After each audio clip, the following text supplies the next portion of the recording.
un nouveau thème, le Conseil de l'Europe.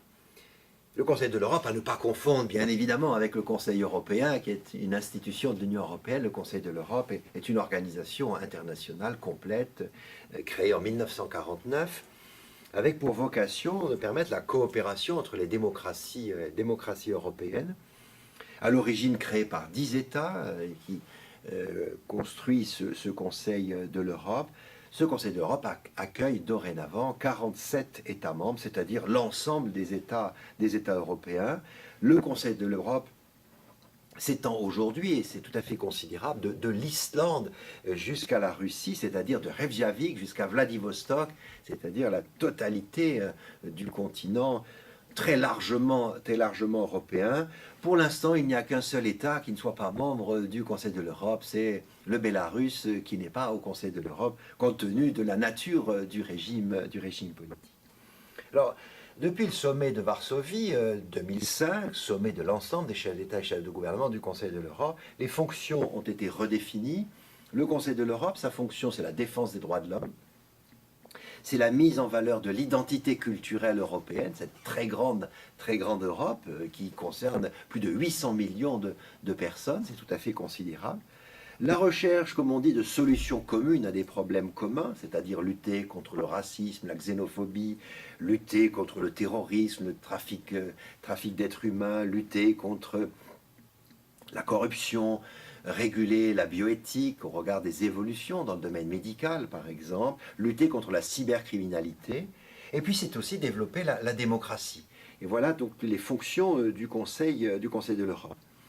Alors c'est une organisation, c'est vrai, qui est moins connue que l'Union européenne, qui n'a pas forcément une grande influence politique, mais qui en revanche a un rôle très important sur le plan juridique. C'est une impressionnante fécondité juridique, puisque le Conseil de l'Europe a élaboré plus de 200 conventions internationales sur des thèmes très variés, notamment autour des droits de l'homme, des libertés, mais pas seulement.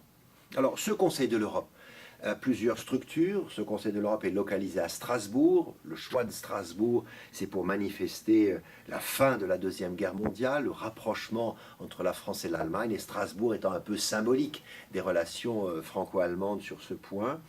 Localisé à Strasbourg, le Conseil de l'Europe emploie à peu près 2000 fonctionnaires, et le budget du Conseil de l'Europe est de 400 millions d'euros. Les deux langues pratiquées au Conseil de l'Europe sont l'anglais et le français. C'est rare dans les organisations internationales que ces deux langues soient pratiquées. Le Conseil de l'Europe a des structures, un comité des ministres, réunion des ministres des Affaires étrangères des 47 États membres.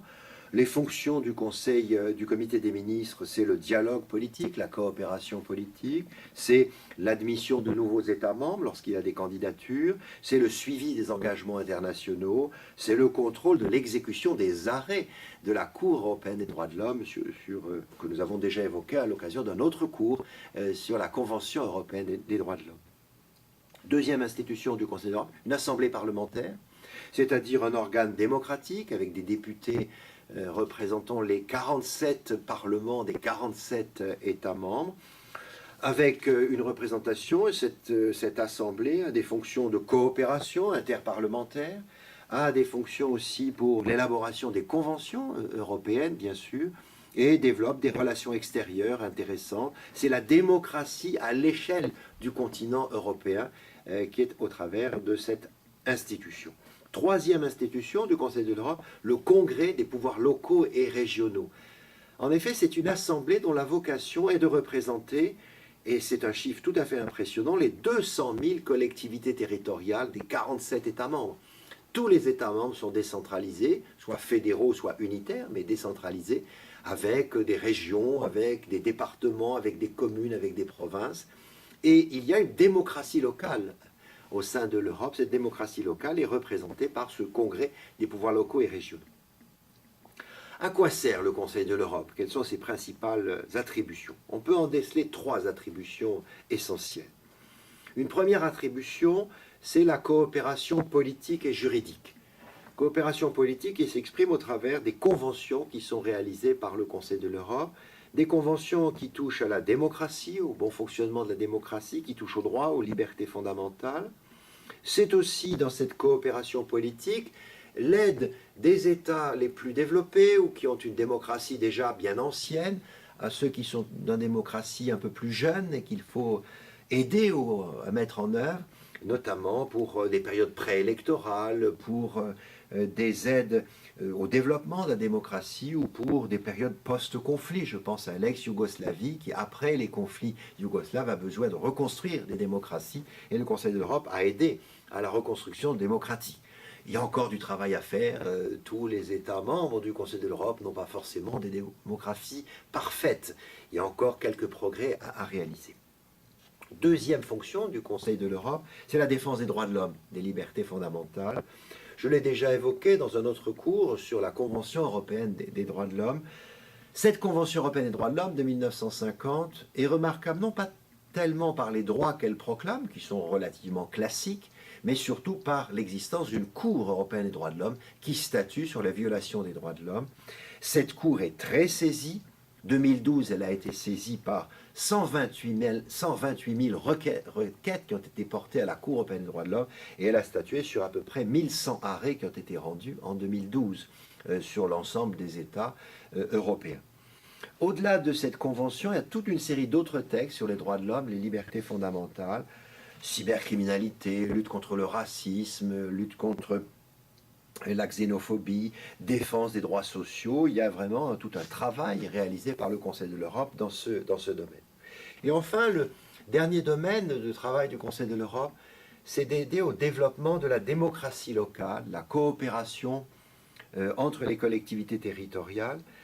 Le Conseil de l'Europe a adopté par exemple une charte de la démocratie locale, ratifiée par la quasi-totalité des États membres, pour aménager cette démocratie locale, pour organiser cette démocratie locale, notamment la démocratie communale, ou démocratie provinciale, ou démocratie régionale. Et puis, au-delà de la démocratie dans chaque État, le Conseil de l'Europe aide aussi à la coopération entre les collectivités territoriales européennes, et tout ce qu'on appelle la coopération transfrontalière ou la coopération décentralisée, où cette fois-ci les collectivités territoriales appartenant à des États différents dialoguent les unes avec les autres pour créer soit des activités ensemble, soit échanger les bonnes pratiques ensemble sur ce point. C'est vraiment quelque chose qui se développe beaucoup, cette coopération décentralisée. Et si l'on prend par exemple à Grenoble, se développe la coopération décentralisée entre des communes de la région de Grenoble et des communes polonaises, ou des communes roumaines, ou des communes portugaises, ou des communes ou des départements suivant l'organisation. Il y a là tout un développement. On parle parfois de l'Europe des régions par équilibre par rapport à l'Europe des États, mais c'est aussi un travail réalisé par le Conseil de l'Europe qui mérite d'être connu et qui mérite d'aller éventuellement visiter à Strasbourg le Conseil de l'Europe. Merci.